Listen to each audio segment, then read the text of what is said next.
I always wanted a simple life. By simple, I meant I wanted it free from unnecessary drama, but it seemed like my sister never gave me a break. She was the root cause of all my problems, pains, and hurtages. She was my biggest bully. The moment she stole the house that was gifted to me, it became the catalyst of my devastation.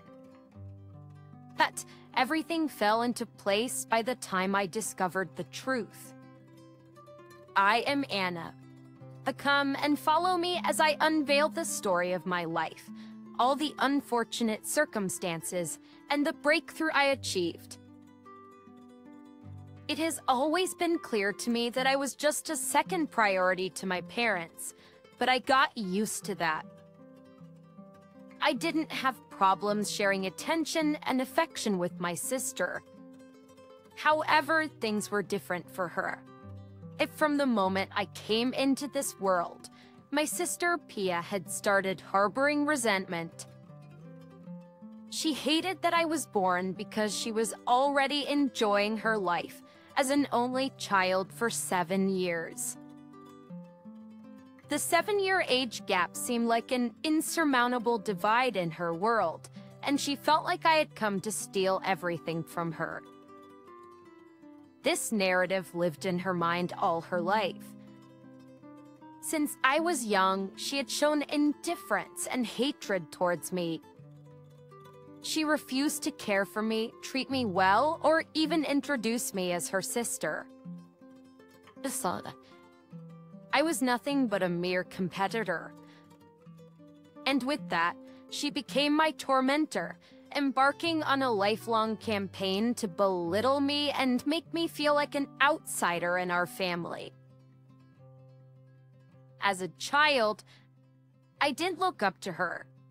She served as my role model. I mean, we all feel that way about our older siblings, no matter how selfish they could be, right? In the innocence of childhood, I yearned for her constant validation. I still remember how much I put effort into pleasing her. I would do everything to have her approval and affection, like saving her the best bits of candy or speaking nicely about her to everyone else. But all I received were scornful words and bitter taunts. I still remember this one incident that really left a scar on my heart. But it was Pia's birthday, and I was trying to give my present to her, but all she did was embarrass me. Happy birthday. Pia! I saved my lunch money for the entire month to buy your favorite shirt. I hope you'll like it because I'm sure it'll look good on you. I greeted her with cheery energy. I was so excited to hand her my gift, expecting a positive response. She grabbed it, stared at it briefly, and threw it on the floor. My eyes widened at what she did. She then put her foot on the shirt like it was a piece of rag, and her friends laughed with her. I could feel my heart breaking into pieces. It felt like my world was crumbling in front of me. I was so deeply hurt. I have plenty of pretty clothes. Anna, I don't need your gift, especially when you have such a bad taste in fashion. That shirt looks just as ugly as you are. She picked up the shirt from the ground and asked her friends to spill juice on it. They were laughing so hard. I looked around to see if my parents were there, but I realized Pia had already planned this. We were in the backyard, and no one was there to protect me. I couldn't help my tears, and I screamed our maid's name so that she could come to help me. But when the maid came, Pia was quick to change her attitude. She pretended to act kind and kneeled to hug me, as if she wasn't the one who made me cry in the first place. I was too young to understand what was happening, but later realized Pia was too smart to get caught. She knew that if she didn't act like that, the maid would tell on her to our parents. "Why are you like this? Playa, you're so mean to me." She rolled her eyes and moved closer to me, whispering her last blow. She did it quietly so that our maid wouldn't hear us. You want to throw me under the bus, huh? Keep quiet, or I will make your life miserable. Her voice was harsh and stern, but just within seconds, she immediately switched to a concerned look. Oh, no. My friend accidentally poured juice on your gift, Lil Sis. Such a bummer. Don't worry. I'll clean it up. Thank you so much for being so thoughtful. I'm so lucky to have a sister like you. Come here, hug me. She embraced me once again. She buried her nails into my arms and whispered, "I hate you so much." The maid approached us. Oh, you're so sweet. I will take the shirt to the laundry room. I will take care of it. Don't worry. You two should go back to the party and enjoy. Pia flashed a fake smile at her, and as soon as the maid was out of the picture, she rolled her eyes at her. So freaking annoying. She then pushed me to the ground and raised her brows. Don't you ever go back to my party? I don't want to see you. She left me there alone while her mean friends tagged along with her. And just like that, my life became miserable. Pia's demeanor shifted from mildly annoyed to outright hostile, and her insults cut deep, branding me with a sense of inadequacy that lingered long after the words were spoken. What made it all the more painful was that, behind closed doors, she was adept at masking her venomous nature from our parents. She would play the role of a loving sibling, only to become a tormentor when their backs were turned. This duality left me isolated and confused, trapped in a cycle of never-ending abuse. She thrived on her power over me, a twisted delight in making me squirm under her lashings. She became my bully. At school, she would use every means to humiliate me. She would trip me, do pranks on me, publicly make me the center of her jokes and insults, and embarrass me in front of everyone. In short, public humiliation was her preferred weapon. She didn't even let family gatherings slide and turned them into minefields of humiliation. She would recruit our cousins into hating me. Pia would feed them with narratives stating that I am spoiled, arrogant, and rude when, in fact, these were all her qualities. She went as far as disowning me as her sister, as if it was such a disgrace to be linked to someone like me. She even occasionally introduced me as a maid's daughters and acted like that would make me so much more inferior to her and her friends. She subtly laughed. I ultimately heard what she said, and it broke my heart. She constantly bullied me and mistreated our maid. I couldn't understand how her hatred towards our maid started. She used to be our nanny when we were younger, and she had been nothing but good to us. She would still take care of Pia, even when she would call her names like poor, stupid, and even filthy. Our maid's name is Emily. She is so kind and tender towards me. She was with us since we were young and became one of our guardians. As my 18th birthday approached, I looked forward to a celebration of joy surrounded by friends and family. However, Tia saw it as an opportunity to further her malicious agenda. She was jealous that my parents' and others' attention would be plastered on me, not her. Yes, she was that much of a narcissist. She would do everything just to be at the center of attention.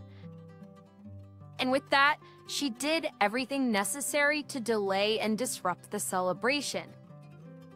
She embarked on a calculated campaign to undermine the plans, planting seeds of doubt and resentment in the minds of those close to me.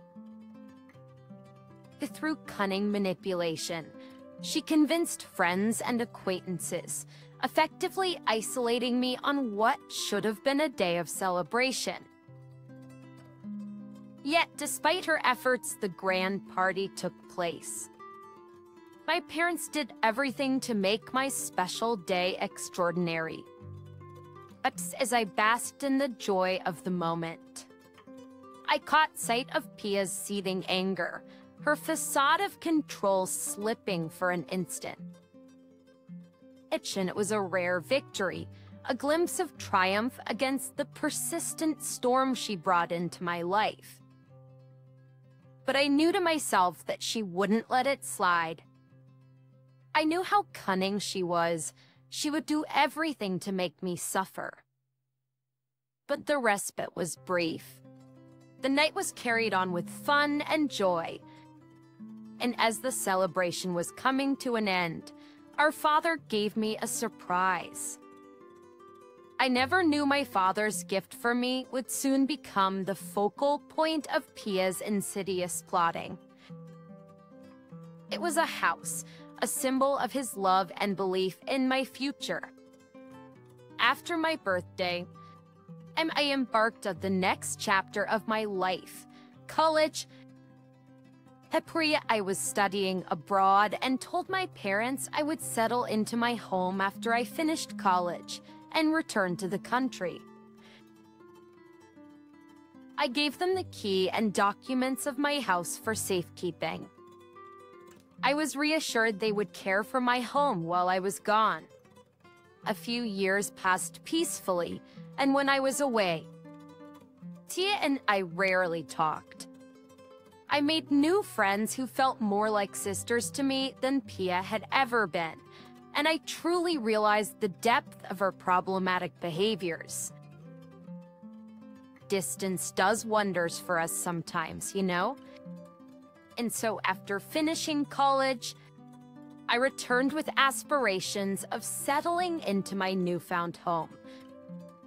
At second two, I was prepared to face Pia with a newfound sense of strength, but I never expected what would actually happen. What awaited me was a stark realization of betrayal. It felt odd that my parents canceled their flight to my graduation, missing one of the most significant milestones of my life. However, their reasons were that they were not feeling well at all, and I wanted to be understanding. At least I was still looking forward to spending time with them as soon as I got back home.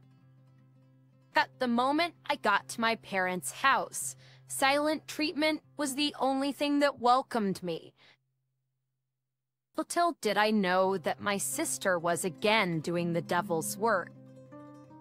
Pia had manipulated my parents into believing that I had willingly relinquished the house due to a lack of attachment, and that I wouldn't say I liked it. She plastered the narrative of me being ungrateful towards my parents, and they believed it with all their hearts. They were disappointed in me because they never expected me to act like that. But I knew in my heart that I would never do that to them. I was beyond grateful for what they gave to me.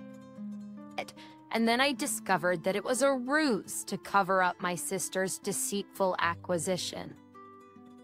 course, their lack of faith and silent treatment stung me more than any of Pia's words ever could. She used them so that she could have full ownership of my house. She manipulated them into letting her steal it away from me. I was so devastated. I never knew she could go this low. She was a mastermind, the kind of mastermind that would totally break me. And with that, she's already moved into my house and called it her own. And aside from that, her manipulation extended to forcing our parents to give me the old, dilapidated house we had used for storage. She reveled in mocking me, her words dripping with disdain as she spun a tale of me being ungrateful for their generosity. Oh, Anna, still holding on to this stump? I can't blame you for getting attached to your childhood home, even if it is falling apart. She laughed mockingly. I clenched my fist, controlling my anger as if she didn't purposely do this to me. Yet, I tried my best to keep my composure. Pia, this was not supposed to be my house. Dad gave me the place where you are settling in now. You know that. Leave it to you. Please. Anna, it's mine. And let's not pretend that you don't deserve this rubbish. I'd probably figured you'd be content with a rusty shack. You know that's not true. Taya, I gave that house to me. It was a gift for my future. She just rolled her eyes, dismissing everything I said. The future that doesn't seem too promising if you're content with this piece of history. I, on the other hand, deserve this fancy upgrade. I was about to explode, but tried my best to stay calm. Ups to grade that you stole from me. Stole? Oh. Anna, could you stop being dramatic? Dad realized the potential of that house and decided to give me a proper place to live. I deserve that luxury. You manipulated them into thinking I gave it away because I didn't like it. You took advantage of their trust. They were waiting for a reason to hand it over to someone more capable. And let's face it, Anna Talented isn't exactly your middle name. You've constantly belittled me. Paya, it made me feel worthless. But this is a new low, even for you. She leaned towards me and whispered something. You always were the weak link. Anna, Dad loves me more, and it's about time you accept that. Enjoy your relic while you accept that. Your greed might have blinded you for now. Yeah, but the truth has a way of surfacing. Your greed might have blinded you for now. Yeah, but the truth has a way of surfacing. And when it does, I hope you're prepared to face the consequences of your actions. Oh, spare me the melodrama. Anna, the house is mine now. Deal with it. I refuse to be broken by her actions. Armed with resilience and determination, I set out to reclaim what was rightfully mine. Pia's birthday was coming in a few days, so I asked my parents for a set of extra keys to organize a surprise party for her. Of course, that was just an excuse for me to get into her house. I picked a weekday, knowing Pia would not be home, and drove my way there. Upon reaching the place, I confirmed that Pia was conspicuously absent. An unexplainable urge drove me to a room where I discovered a hidden letter beneath her bed. As I read its contents, shock and disbelief surged through me. The letter unveiled a secret that shattered the facade Pia had so carefully constructed. It detailed her adoption and the complex emotions that had driven her to resent me. And I learned that she was adopted since the age of 3, a truth that fueled her jealousy and insecurity. She feared being replaced, and that fear morphed into the weapon she wielded against me. I took the letter with me and went ahead with organizing Pia's birthday party. I knew exactly what I was going to do. I invited all of Pia's closest friends and our extended family to her birthday. The party was going well at first, and Pia didn't suspect a thing. I picked the perfect moment, proposed a toast, and with that, I pulled out her adoption paper from my pocket. With newfound clarity, I confronted my family about what I'd found. I didn't hesitate to tell everyone about what Pia did to my house either. That to the letter's revelations lay bare, exposing the extent of Pia's manipulation. His anger simmered within my father as he realized the depth of her deceit, and he revealed the ultimate twist in this rigid tale of mine. The truth about Pia's biological mother. It turned out that Pia's birth mom was actually our maid, Emily. Back then, perhaps Emily got pregnant during her teenage years and couldn't raise Pia, so my parents decided to adopt her. Perhaps Emily requested to hide her identity as Pia's mother because she only wanted what was best for her, but she pleaded to be by Pia's side as she grew up. My father didn't know about Pia's mistreatment of me or Emily. In fact, he wasn't even aware that Pia knew she was adopted. She was so embarrassed and angry that she'd been taking it out on the people around her for years. The realization was a blow she couldn't bear, leading to a visceral denial of the truth. My father's patience snapped, and he cast her out of the house I had reclaimed. As Pia faced the consequences of her actions, and vindication not through revenge, but through the power of the truth that had set me free.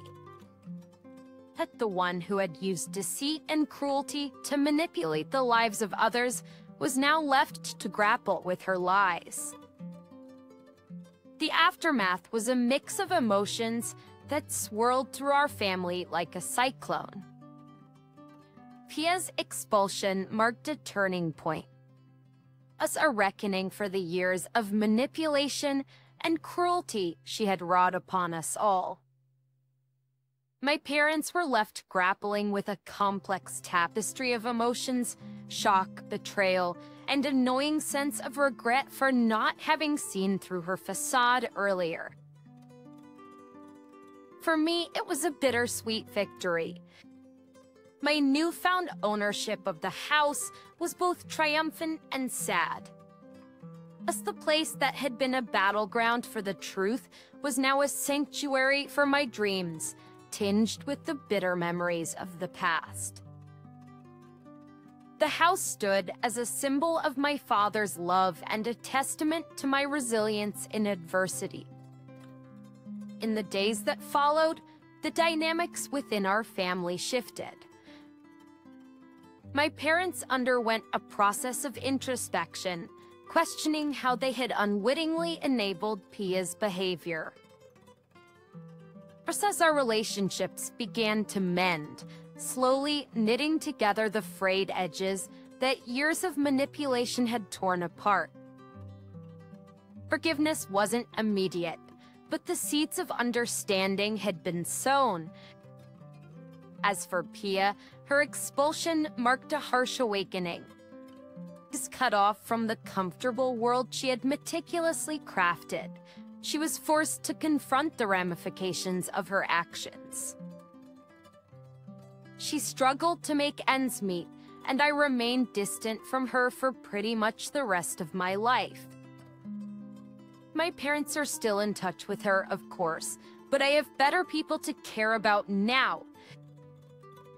I want to be as far away from her as possible and enjoy the peace that I have always longed for.